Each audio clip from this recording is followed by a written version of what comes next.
마켓 시그널 잡아보겠습니다. 토마토 투자 클럽 김동현 전문가입니다. 전문가님 어서 오십시오. 네, 안녕하세요. 안녕하세요. 우리 장이 그래도 미국 장 대비해서 잘 버티고 있다는 이야기들 나오고 있는데요. 네. 시장이 보내고 있는 시그널 알아볼까요? 네, 일단 이번 주 미국 소비자 물가 지수를 앞두고 최근에 미국 시장 1월부터 해서 2월 초까지 우리도 그렇고 미국도 그렇고 많은 상승을 했기 때문에 지금 나오는 조정은 사실 지난 1월 달부터 이어졌던 이런 정도 수준의 강세를 계속 이어갈 수는 없었습니다. 제가 지난주에도 피어 앤 그리드 인덱스에서 말씀드렸다시피 네. 좀 과하게 흥분하고 있었던 시장이었기 때문에 기술적 조정의 빌미가 이번 주 CPI 그리고 지난번 발표한 그 고용 데이터가 나왔을 때 사실 그 정도의 신규 고용자 수였다면 시장이 조정을 좀 받았어야 되는데 받을 자리에서 조정을 받지 않았기 때문에 오히려 두 가지 재료가 좀 중복되면서 CPI까지 우려하는 상황이 되면서 시장의 상승을 어떻게 보면은 많은 분석가, 이건 사실 분석가들이 놓쳤다고 하는 게 맞죠.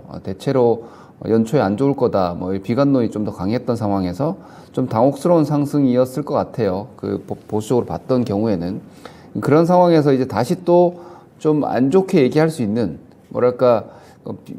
비가 아직 안 오지만 계속 기우제를 지내고 있는, 어떻게 보면 비관론자들의 입장에서는 거봐라 또 긴축이 계속 될 것이다, 이런 이야기를 할 수 있는 구간이기 때문에 울고 싶은데 뺨 때리는 거죠. 그러니까 조정이 좀 필요했던 자리에서 그 조정의 모멘텀이 될 수 있는 고용 데이터에 대한 경계가 이미 지난 재료, 사실 주식시장은 내일을 보는 거지 어제를 보지 않거든요.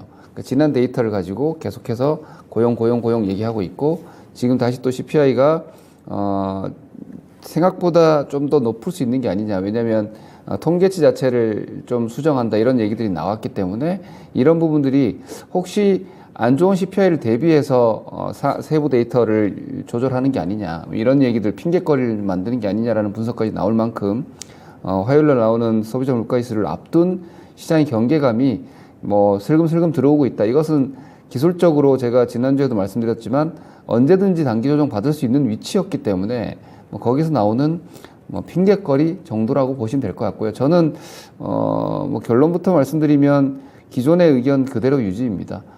지금 상황에서 다시 또 아주 강력한 조정을 걱정하거나 우려할 정도의 수준은 아닌 것 같고요. 다만 분명히 좀 브레이크가 필요했던 상황이었기 때문에 속도 조절, 그리고 그 속도가 조절되는 양상은 일단 중기적으로는 박스권, 이렇게 크게는 보시면 될 것 같습니다. 네, 알겠습니다. 이번 주 일정 가운데서 가장 중요한 건 역시나 미국의 지난달 CPI 발표가 되겠군요. 네, 그 밖에 일정 가운데서 혹시 또 주목하시는 점 있으실까요? 네, 일단 CPI 화요일 나오는 내용을 보시고 그 내용에 대한 시장 반응을 보셔야 될 것 같은데, 저는 지금 예상되고 있는 수치 자체가 크게 높지 않기 때문에, 하지만 이제 이걸 여러분들이 주의는 하셔야 돼요. 지금 자리에서 예를 들어서 코어가 5.5가 나온다, 혹은 그거보다 낮게 나온다, 높게 나온다를 가지고 단기 등락은 나올 텐데, 미국의 중립금리 여전히 2%이고, 그리고 잠재 성장률도 2% 내외입니다. GDP 잠재 성장률이. 그러면 현재 미국의 물가가 코어 기준으로 5%대까지 떨어진다 하더라도 이것은 이제 하이퍼 인플레이션을 걱정했다가 또 빠르게 떨어지고 있는 것이지, 절대적인 인플레이션 레벨 자체는 여전히 높다는 거죠. 그렇기 때문에 지속 말씀드리고 있는 5% 이상으로 금리는 올라갈 수밖에 없을 것이고, 그게 장기간 유지가 된다면은 하반기에는 분명히 지금보다는 경기는 나빠질 것이다. 이걸 기저에 깔고 시장을 본다면은 장세 상승 목표도 어느 정도 리밋을 걸고 봐야 되는 거고, 역으로 계속해서 고강도 긴축을 지속할 수도 없는 겁니다. 그래서 제가 계속 말씀드리는, 이건 지표가 안 좋으면은 지지가 되고 너무 좋으면은 위가 막히는 양상이 계속 될 거기 때문에, 이 기조 자체가 CPI가 이번에 또 안 좋다고 해서 작년도의 5월 CPI나 혹은 잭슨홀 미팅 때처럼 엄청난 쇼크로 폭락이 시작되는 이런 양상은 아닐 테니까, 그렇다고 역으로 CPI가 좀 낮게 나온다고 해서 현 구간에서 또 장세가 대단한 급등세를 연속적으로 기록하기도 어렵기 때문에, 네. 지금 너무 CPI에 대한 좀 과도한 우려 내지는 기대를 하고 있기 때문에 그걸 좀 쿨다운 시키는 게 저는 오히려 이번 주에 좀 필요한 것 같습니다. 그렇기 때문에 이 부분을 그냥 확인한다 정도로 생각을 하시고, 그리고 다음 주 이제 미증시 휴장이 있기 때문에 월요일 날 감안하면은 이번 주 화요일 나오는 CPI 분위기가 주 후반에 이어서 다음 주 초까지도 좀 이어질 것을 감안하면 사실상 이번 주는 일단 경계로 시작해서 나오는 내용에 따라서 그 변동성이 일주일 정도는 임팩트를 줄 수 있기 때문에 네. 보수적인 분들은 지난주에도 말씀드렸지만 약간 종목별 단기 리스크 관리 이런 정도의 수준만 좀 대처하시면 될 것 같고요. 오히려 현금을 가지고 계신 분들은 이 CPI로 인해서 단기 조정이 나온다라면은 사고 싶으셨던 종목을 저가 매수할 수 있는 정도의 수준은 되지 않을까 저는 그렇게 보고 있습니다. 네, 1월 코어 CPI 예상치가 5.5%가 나오고 있는데요. 이선 정도까지 금리는 5%까지 올리고 나서 계속 연준 위원들이 얘기하는 강조하는 것이 바로 그겁니다. 5% 이상에서 경제 지표를 보겠다라는 건데요. 그런 관점에서 시장 계속 바라보는 의견으로 주고 계십니다. 시장 움직임 같은 경우는요, 이제 좀 일부 상승한 부분 되돌림이 나오기도 했는데 안도 장세 이후에 이제 좀 되돌림이 나왔다. 쇼 커버링이 강하게 나온 이후에 시장이 다시 좀 말씀하셨듯이 좀 쿨다운 되고 있다. 이런 얘기들 나오고 있는데 흐름 어떻게 보실까요? 네, 일단 몇 가지 지표를 좀 보여드리겠습니다. 예. 일단 미국 하이힐드 스프레드인데 이것은 제가 뭐 조금만 시장이 걱정스럽거나 할 때 항상 보여드리는 것인데요. 이게 진짜 위기이냐 아니면 걱정 수준이냐 좀 격하게 말씀드리면 호들갑이 되는 거죠. 네네. 뭐 주식시장은 원래 좀 올라가면 확 급등할 것 같고 좀 내려가면 막 급락할 것 같고 이런 극단적인 분석들이 많이 나오기 마련입니다. 특히 미디어에서는 그걸 더 강조할 수밖에 없기 때문에 현재 사실 미국 하이힐드 스프레드는 4.05%이기 때문에 아주 낮은 수준이죠. 보시다시피 지금은 오히려 지난 6월, 7월 이런 구간에 6%대 여기가 좀 위협적이었던 것이고 지금은 상당히 낮은 레벨이죠. 그러니까 미 국채 금리가 여전히 5% 이상 전망이 나온다. 제가 계속 말씀드리지만 그렇게 높은 금리가 유지되면은 결국은 이런 하이힐드급 정크 등급의 회사 쪽에서 문제가 생기는 건 당연한데 그런 예상을 충분히 할 수 있음에도 불구하고 여전히 이런 위험 프리미엄 자체를 좀 낮게 주고 있다는 것은 미국의 어떤 자산시장 내지는 신용시장은 지속적으로 안정적인 상황을 유지하고 있기 때문에 이런 데이터가 이렇게 낮은 구간에서 시장이 아주 발작적인 하락을 잘 일으키진 않습니다. 이런 부분들 감안하면 장세는 CPI가 조금 예상보다 높게 나오거나 실망을 한다고 하더라도 폭락, 우리가 늘 걱정하는 폭락은 일단 전 가능성이 좀 낮다라는 생각이고요. 반대로 지난주에도 제가 이 데이터를 보여드렸는데 고용 데이터 나오고 나서 비농업 신규 고용자 수 나오고 나서 지금 10년물 금리, 2년물 금리가 다시 좀 올라왔죠. 이것은 아시다시피 이건 이제 10월부터 꺾인 데이터이고 실질적으로 미국 저점, 우리 저점 다 10월에 나왔죠. 이런 움직임을 감안하면 그동안 미국 시장과 한국 시장의 큰 중기 바닥권 반등을 만들어낸 요인인 채권 시장에서의 어떤 금리 하락, 즉 역으로 얘기하면 채권의 반등이 되는 거죠. 이런 부분들은 좀 약해졌다. 그리고 달러도 정확하게 10월부터 크게 떨어졌던 이 달러 움직임도 반등이 시작됐고 빅스도 같은 시점에서 내려오다가 조금 고개를 드는 양상이라는 것은 그동안의 어떤 상승 강도가 좀 약해진 건 분명합니다. 그러면 그에 맞춰서 여러분들이 포트폴리오의 어떤 전략이라든지 포지션을 좀 구축을 하실 필요가 있는데 이건 저는 이렇게 말씀을 지난 한 1, 2주 전부터 드리고 있죠. 과대 낙폭 반등, 묻지마 반등은 이제 끝났다.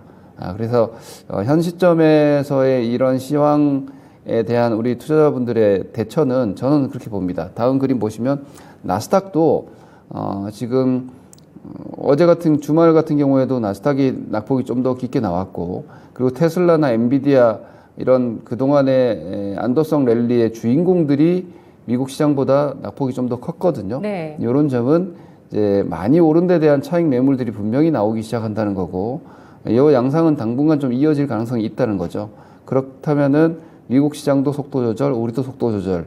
그러면 밑에서 올라온 낙폭 과대주들은 이제 매물을 좀 맞는 게 될 테고 지금부터는 이제 종목 슬림화와 선별이 좀 더 이루어질 수 있다라고 보시면 앞으로도 시장이 좀 답답하고 즉 시장 지수가 2600, 2700 이렇게 끌어올려 주지 않더라도 올라갈 수 있는 종목군 혹은 시장이 올라가지 않으면 당분간은 좀 쉽지 않은 종목들, 이런 종목들을 좀 구분하셔서 대처하시는 게 현재 시점에서 예를 들어서 여러분들이 주식을 풀로 100% 가지고 있는 상황에서 CPI를 앞두고 난 약간의 현금 관리를 좀 하고 싶다. 30%를 예를 들어서 혹시 모르기 때문에 현금을 만들어 두겠다면 포트에서 과대 낙폭으로 반등 나온 종목들.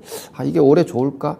내년에 좋을까에 대한 자신감은 좀 적은데 너무 많이 떨어졌기 때문에 반등 나온 종목들. 예를 들어서 현 시점에서는 저는 반도체도 거기에 해당될 수 있다고 생각합니다.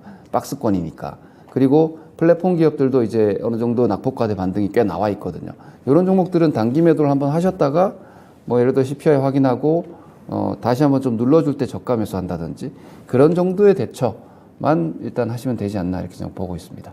네, 알겠습니다. 그러면 우리 시장은 미국에서도 엔비디아와 테슬라가 5% 금요일장에 하락하게 되면서 차익 실현 시그널이 나왔다고 하셨는데 우리 시장 같은 경우는 지금 2,400 후반에서 저항을 맞고 있습니다. 차익 실현 매물을 어느 정도 선에서 소화를 할지 변동성은 어느 정도로 예상하실까요? 네, 일단 저는 상반기 최대치를 여전히 2,600대 후반이나 700대 정도까지 보고 있는데요. 네. 현재로서는 그러한 구간 목표치까지 가기 위한 소화 과정 정도로 보고 있습니다. 지난 주말 지수대가 2,469포인트 마감인데 저는 많이 밀리면 2,400 정도이지 않을까 주간으로 봤을 때 정말 CPI가 좀 쇼크가 나온다면 2,400을 살짝 깰 수도 있겠지만 거기는 말씀드렸다시피 매수하는 하단이라고 저는 보고 있기 때문에 지금으로서 보면 지수 기준으로는 최대한 3% 정도의 주간 하단 레벨을 좀 열고 보시면 되지 않을까라고 보고 있고요. 상단은 일단 2,500이 넘어가야 600도 보고 700도 보고 할 수 있을 텐데 아직은 2,500을 넘지 못하고 있기 때문에 당분간 이런 지금 보시다시피 그림이 옆으로 이렇게 쭉 누워가고 있는 상황이기 때문에 좀 더 소화를 하면은 다음 레벨은 여전히 실적을 기반해서 시도할 수 있지 않을까라고 보고 있습니다. 그래서 2,400대 매물 소화가 당분간 좀 이어진다. 이렇게 보시면 될 것 같고요. 그리고 제가 종목을 두 종목을 좀 비교해서 삼성 위쪽이 이제 삼성전자이고요. 아래가 포스코 케미칼인데 네. 그러니까 삼성전자가 대표적으로 많이 떨어져서 나온 반등입니다. 그리고 포스코 케미칼은 좋아서 올라간 상승입니다. 그러니까 이 종목군들을 보시면은 지난 연말은 사실 같이 떨어졌습니다. 보시다시피 연말은 삼성전자도 떨어지고 포스코 케미칼을 포함한 2차 전지주도 하락을 했죠.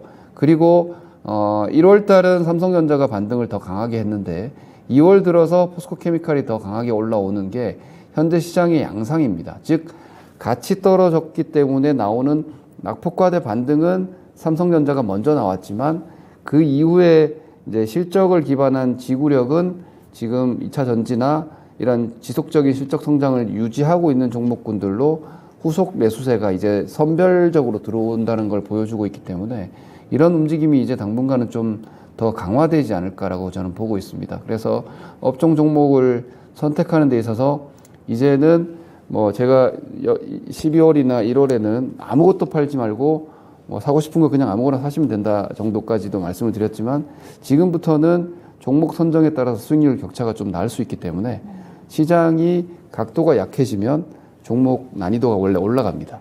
지금 시장은 가파르게 반등하던 상황이 이제 약간 옆으로 누우면서 각이 완만해지고 그 안에서 종목을 선정하는 것에 따라서 수익률 격차가 좀 심화될 수 있다라고 이해를 하시고 좀 더 포트폴리오 종목 구성에 좀 주의하셔야 될 것 같습니다. 네. 자, 그러면 오늘장 놓치지 말아야 할 마켓 시그널 챙겨보면서 구체적인 전략 좀 더 세워볼게요. 네, 일단 주간 전략은 다 말씀드린 것 같고요. 금일 일단 조정이 들어올 지난 주말에 일단 2차전지 차익 매물이 좀 나오고 시작했기 때문에 주 초반 그리고 테슬라가 하락했으니 이번 주 초반 조정이 나온다라면 2차전지 종목군들을 다시 한번 저가 매수를 할 수 있는 기회가 되지 않을까라고 보고 있습니다. 주도주를 확정적으로 2차전지군으로 놓고 보시고 친환경 방산이 세컨드 포지션으로 주도주와 연동하는 종목으로 여전히 좀 의견을 드리겠고요.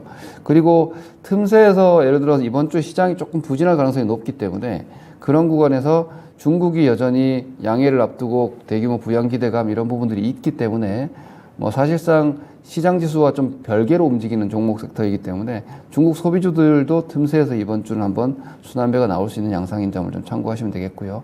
대표적으로 많이 가지고 계시는 반도체, SOC, 산업재, 그리고 은행주를 포함하는 이러한 경기주군들은 저는 은행주도 사실 우리나라 기업들이 주주 환원을 강화하고 자사주 소각을 한다면은 주가는 장기적인 레벨업이 될 수 있다고 저는 보거든요. 네. 이런 부분들에서 은행을 포함하는 경기주들은 저는 연말에 뭐 살짝의 위기가 오더라도 그건 이겨내고 결국은 내년까지 본다면 경기 부양 쪽으로 갈 수 있기 때문에 경기주에 대해서는 올해 내내를 중장기적인 저가 매수 기회다라고 좀 생각을 하시고 롱텀으로 보시면 될 것 같습니다. 네, 알겠습니다. 자, 시장 어떤 그 프레임으로 봐야 할지 세 가지 섹터로 나눠서 설명을 해주셨고요. 놓치지 말아야 할 시그널로 섹터별로 알아봤습니다. 오늘 김동현 전문가 유튜브 공개방송 일정 있으신데요. 전문가님 오후 4시이시죠? 네, 아무래도 뭐 주도주 위주로 종목 전략을 좀 더 집중해서 이제는 구사를 해야 되기 때문에 그런 예. 매매 방법이라든지 이런 부분들에 대해서 좀 말씀드리도록 하겠습니다. 네, 알겠습니다. 오늘 오후 4시 이제부터 진짜 종목 싸움 주도주를 찾아라 라는 주제로 김동현 전문가의 유튜브 공개방송 일정 있습니다.